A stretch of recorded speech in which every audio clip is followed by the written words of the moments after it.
Stay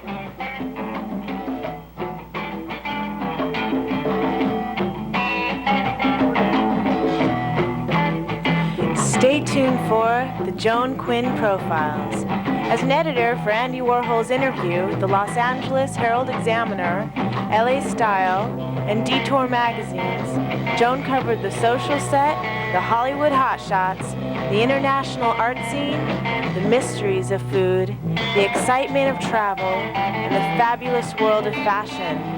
Joan continues to find creative people on the cutting edge who make things happen. Here's Joan Agajanian Quinn. Hi, I'm Joan Quinn, and welcome to the Joan Quinn Profiles. Our guests waiting to be profiled are award-winning actress Jill Jacobson and author Jewell Parker Rhodes. Actress Jill Jacobson's story will probably be a movie. She was born in Texas, her father a doctor, and her beauty queen mom a concert violinist. That's the beginning. She spent time in Las Vegas before earning a Bachelor of Science in Radio, TV, and Film from University of Texas in Austin. And then what made you decide to come to LA from UT? Being a bagel and a plate of onion rolls. What does that mean? Feeling like I just didn't fit in because at that time I was locking people in the room doing impersonations of Barbra Streisand from Funny Girl and feeling like my life had to explode in front of the camera. Because you wanted to be an actress? Yes. Okay. So I thought that the onion roll was you and the bagels were all the people around you. I was the bagel. You were the bagel. I was the bagel, and they were the onion rolls, and I had to move on. So how was life in Las Vegas for someone well, like you? I didn't live in Las Vegas. Oh. It was that my mom was a professional gambler. Not really, but was she a loved violinist? Gambling. Oh, she did? She was before she married my father. Oh. And then we used to go on trips to Vegas, and I used to go see everybody in Vegas, and I got to see Streisand in Vegas. Those were great stories. You saw Elvis? Elvis. Was he in the building? He kissed me. Was he in the building, or Yes. are you making that up? I was a little girl, and all the older women in the audience got angry that he kissed me. You have a sister who was raised with you? Yes, she passed away. Oh, she did. Mm-hmm. Was she an actress? No.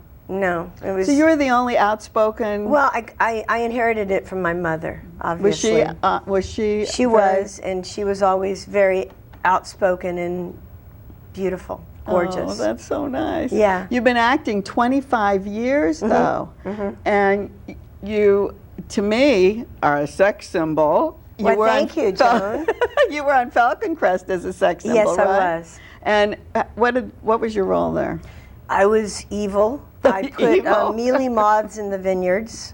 You know, it's a story about wine. And I was on the show for 2 years, and I had a relationship with David Selby, Richard Channing on the show.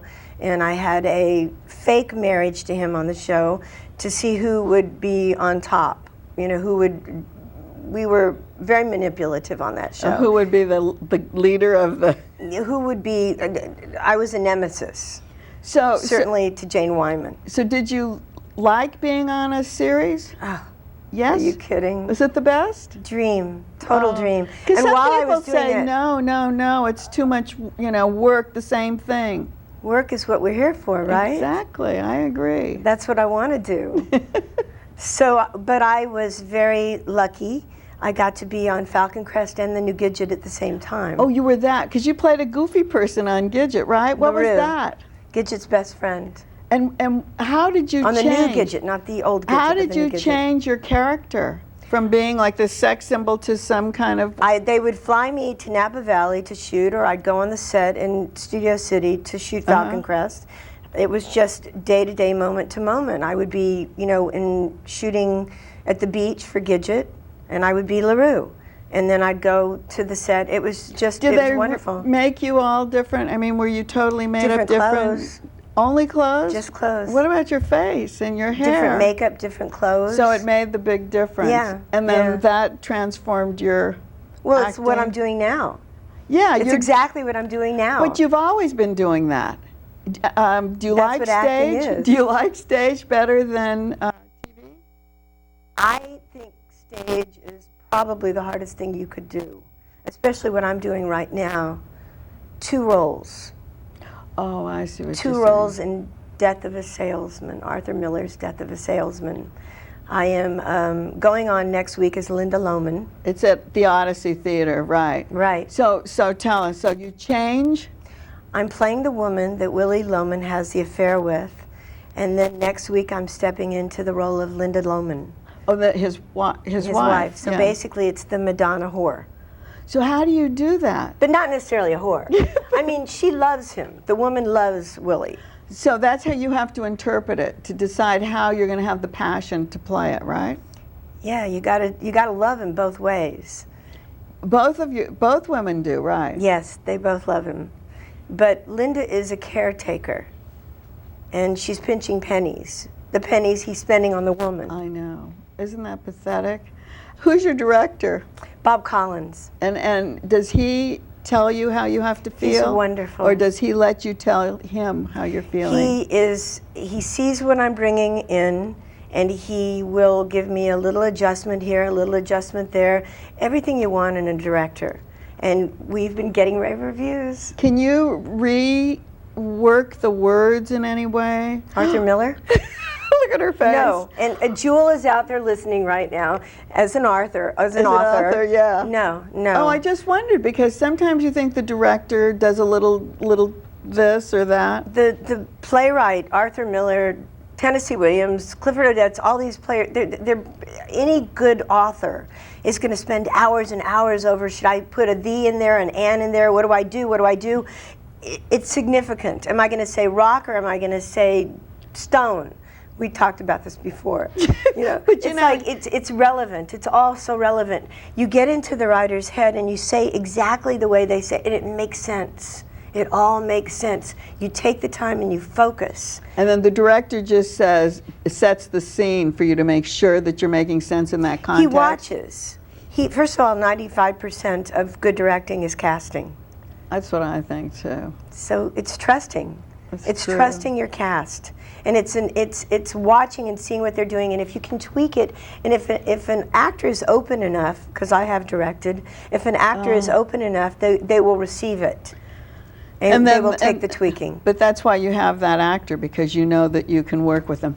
You mentioned Clifford Odets. You were like this big award winner for his Rocket to the Moon. Is that what it was? Where was that, and who did you play? It was in that? the Valley at the Main Stage Theater. I don't even think it's there anymore. I played Cleo Singer. One of my dogs is named Cleo now. Anyway, I played Cleo Singer, and it is one of the most beautiful, relevant love stories of all time. It's one of the least, I think, known of Odette's plays. It's not political, really. It is a love story about a young woman and I was the young woman then, I was the ingenue then, who chooses between the older man and the dentist, who is, you know, unhappy, but she's madly in love with the dentist. And the older man promises her wealth and security, but she says, if I can't have the man I love, I'm on my own. So those words were really important, what Odette wrote, and you had to do those. The other thing, you were directed by Dale Launer. Yes. Who's a great film writer, right? Screenwriter. Great. In a two-person play. That he didn't write. That he didn't write. He's directing someone else. I was work. so honored. He's terrific, I was isn't he? so honored, because I think the man is such an astute director. He really knows comedy. Yeah. Was this a comedy? It was a comedy. Oh, It was it was a comedy tragedy. It was called Listen to the Duchess, written by Bruce Feld, who's a reviewer, a critic, and he had been around for years. And Dale saw me do it at the Maskers Theater in Hollywood, and he said, I think I could do something with that. And I said, would you like to direct? And he said, yeah, I think I would, you know. And we took it to another theater, and he directed, and it was great. And was you great. loved him. You also had Shirley Knight directing Yes, I you. did. I mean, you've had some fabulous directors. yes, I have. She did a John Patrick Shanley play, and you've been in 2 of his plays. Yes, I have. Four I love Dogs and a Shanley. Bone. Yes. So were they similar, these 2? Well, the Shanley play that we did at the Pink was Savage in Limbo, Right. and I played Linda Rotunda, and the words that echo in my head is people got to take responsibility. And it's a great play, and Shirley was a great director. How do you compare like a Shirley Knight and a Dale Launer? Dale comes out of a history of Writing. big hit writing and hit Ruthless movies. People, My Right. Cousin Vinny. Right, big hit movies. Big. And Shirley Knight is such an actress herself, a legend. Mm-hmm. So how do those compare, those kind of directors? Completely different. Dale's sense of comedy Dale felt a kinship in Listen to the Duchess because he felt like he was the male. So he took the position of, this is what I feel like as the male. He's a master of dialogue. He's an actor. But he's not an actor, He's but he is not an actor, but he is an actor. Right. So he is my mentor, my director mentor was Alan Cook. I don't know if you've heard it, but he did a lot of work at the BBC. And he directed me in Rocket to the Moon and Summer and Smoke. Oh, he did. And I did Summer and Smoke at the Odyssey Theater in 1992.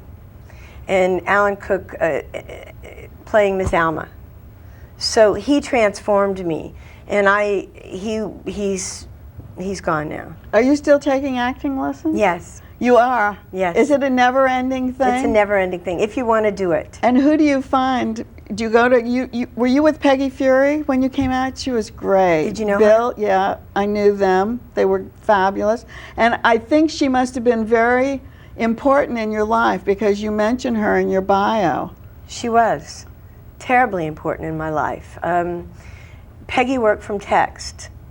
So it was all about, what are you saying, what are you saying? And it was all about working on Wedekind and Chekhov and... Making you think? Yes, and then we would have certain playwrights that were still alive come to Peggy's class. And the people in my class were Sean Penn, Annette O'Toole, the late Bruno Kirby. Oh, he was so good too. Yeah.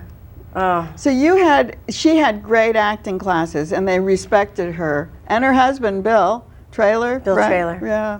And so we you were lucky to have been trained like that. Very lucky, very lucky. I don't know who there is now that would even exemplify a Peggy Fury. Well, we've been lucky to have you. Well, thank you, thank you. And I can't believe you call yourself a character actor because I don't see the character in you. Well, I'm looking forward to the days of playing Ruth Gordon. Oh, okay, then we'll look for you then. But right now, the Odyssey Theater. You're playing Linda Lohman and the wife woman. and the girl. Yeah. Nice to meet you. With Eddie you. Jones, the magnificent Eddie Jones. Fabulous. Thank you, Jill. Thank you. Thanks for watching this part of the Joan Quinn Profiles. We'll be right back with author Jewell Parker Rhodes.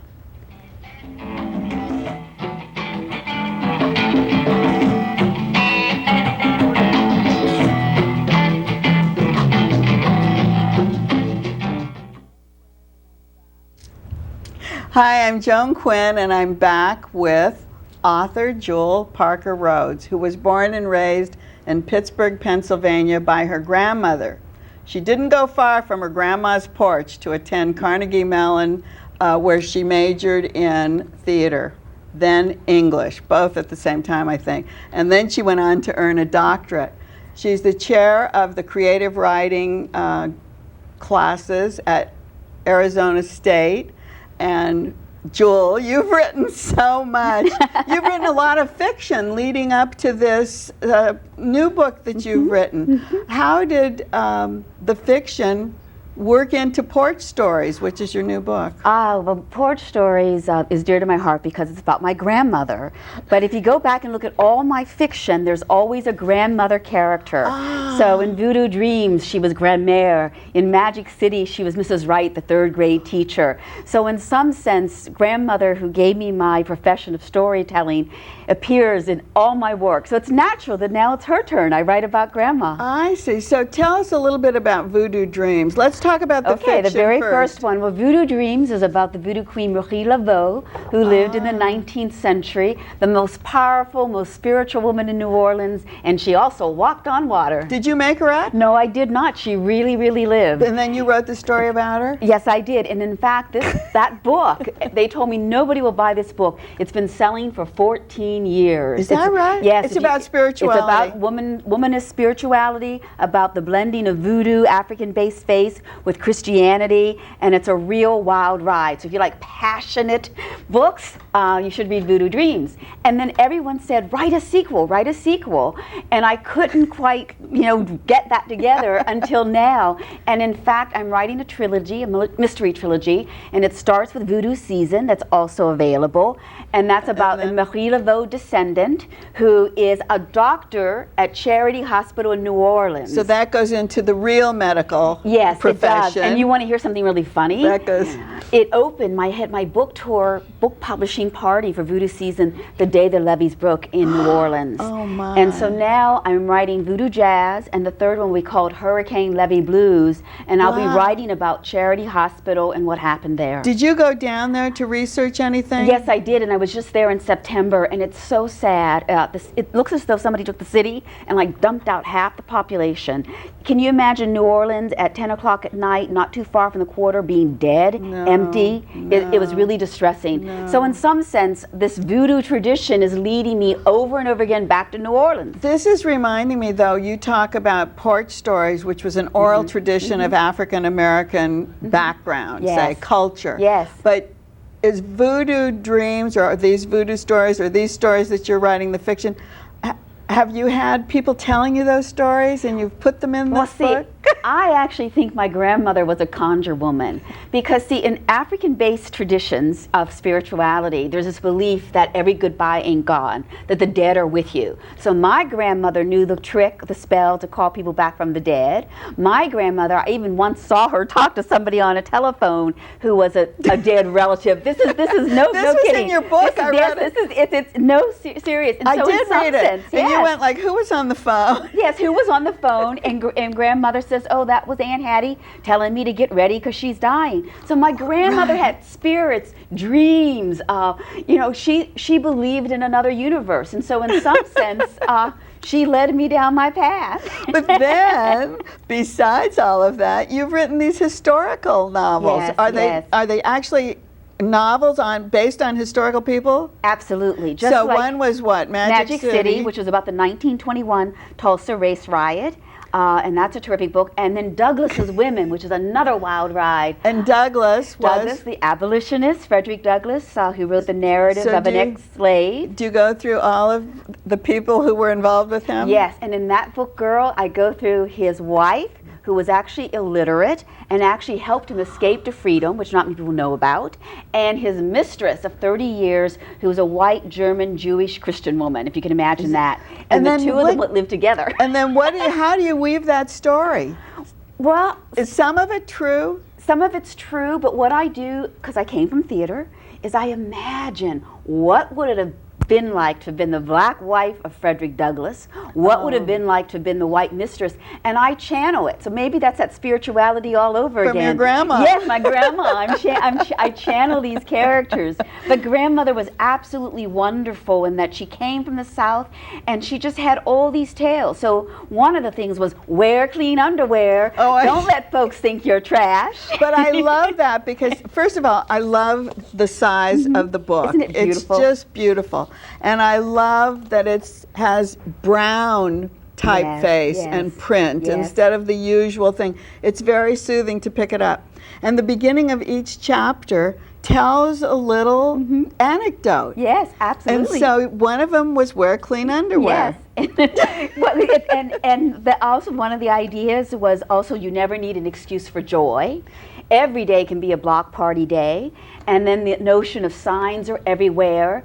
And she would say, Jewel, you're no better than anyone else, and no one's better than you. We're all a mixed blood stew. That's a mixed blood stew, yes. Yeah. When you say it, it's totally different. How do you remember what your grandmother told you? How do you remember all these things? There's so many stories in here. Well, grandmother, I think I remembered because when I was 8 months old, my mother abandoned me. And so my grandmother became my mother. She became my life force. And so in some sense, she's the source of that great loving, that mother-child, grandmother-child bond. but you were too young to write diaries. Oh, but I was always imagining and remembering and listening Did you? to her. So they yes. really were. When like I went this to college, one. yes. Dream big, Jewel. Jewel girl. Jewel girl. Educate yourself. There's things you've got to be. Yes. And then it's with this lovely... Lovely story. And actually that came from a time when my mother and father decided to get together again. Oh. We lived in California for a time, and I went to University High, okay?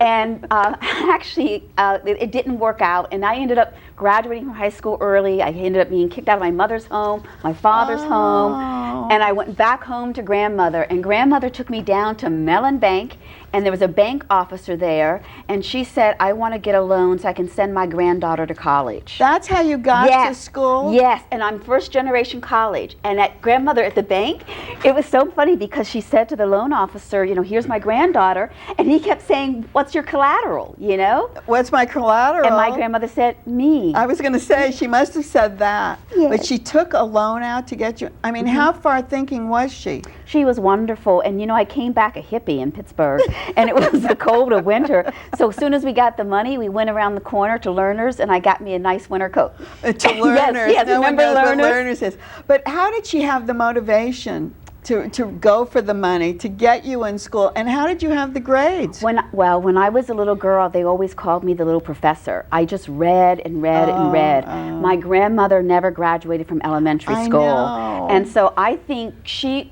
had the dream for herself, but she also saw in me. And I remember one glorious Christmas when my grandmother, and I'm sure she paid like installment payments for years, got me a collection of World Book encyclopedias. So my grandmother knew me and wanted to make sure that I knew how to dream big. Was this the house? Was this like the house? It was actually much more the 3-story townhouse tenement. And though I say it's a porch stories, Grandma had a porch down south. We just had steps. I see. Oh yeah, you talked about sitting on the porch, but you said we were didn't too have a poor. porch. We were too poor. We just had steps. Your daughter's writing now. Yes. What kind of writing is she doing? Well, my daughter's name is Kelly McWilliams, and she has a novel published by Random House. It's called Doormat.